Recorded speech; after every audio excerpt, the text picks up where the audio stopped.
ละเลย$55,000,000ថ្លៃជាងគេលើលោកមានតែទីក្រុងឌូបៃបងប្អូនអរគ្នា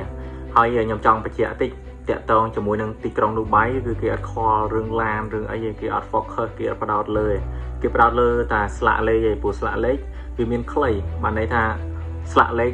មួយលេខក៏បានដែរមួយអក្សរក៏បានដែរចង់អញ្ចឹងដូចថាលេខ1អញ្ចឹងណាឌូបៃលេខ1បាទឌូបៃលេខ7ដូចឆ្នាំ2024ហ្នឹងដូចខ្ញុំនិយាយវីដេអូមុនអញ្ចឹងគាត់តែស្លាកលេខវាមានតម្លៃរហូតដល់$55,000,000អញ្ចឹងក្នុងឡានអត់អាចប្រៀបធៀបជាមួយស្លាកលេខវាបានគឺស្លាកលេខអាចនឹងថ្លៃជាងឡានមិនអាចទេគឺថ្លៃជាងឡានហើយស្លាកលេខគឺជានិមិត្តសញ្ញានៃការនៃឋានៈរបស់គេអញ្ចឹងឯងអញ្ចឹងគេដេញប្រើជាមួយនឹងស្លាកលេខហ្នឹងគឺនិយាយទៅសំខាន់ហ្មងមិនថាផ្ទះណាក៏ដូចផ្ទះណាកន្លែងណាក៏ដូចកន្លែងណាដែរគឺគេចេញច្បាប់ហ្នឹងមកហ្មងគេទៅគេអត់ focus លើឡានឯងឡានម៉ាកអីម៉ាក Rolls Royce ឬក៏ម៉ាក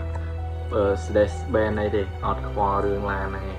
សំខាន់ក៏គេចេញមកគេមើលស្លាកលេខយកមកបាទអញ្ចឹងគេក៏មើលស្លាកលេខគេដឹងថាអូឋានៈនេះឋានៈនេះមានឋានៈអញ្ចេះឋានៈអញ្ចេះ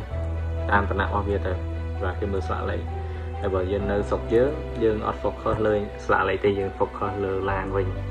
ដោយសារយើងផ្សេងហើយស្រុកគេនោះវាជាកន្លែងដែលអ្នកមានហើយបាទឌូបៃហើយមកដល់ស្រុកយើង focus ទៅលើឡានបាទយើងដូចជាប្រភេទ Rolls Royce Lambo អីហ្នឹងអាហ្នឹងយើងមើលលើអាហ្នឹងវិញ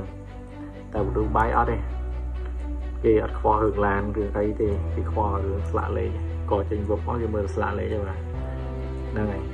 ហើយដូច$55,000,000ហ្នឹងអាហ្នឹងតាមមួយលេខលេខ7លេខ7ម្ដងជាប់លេខ1ថ្លៃជាងគេលើលោកស្លាកលេខបាទនិយាយទៅចម្លែកមួយយ៉ាងដែរបងប្អូនអរគ្នា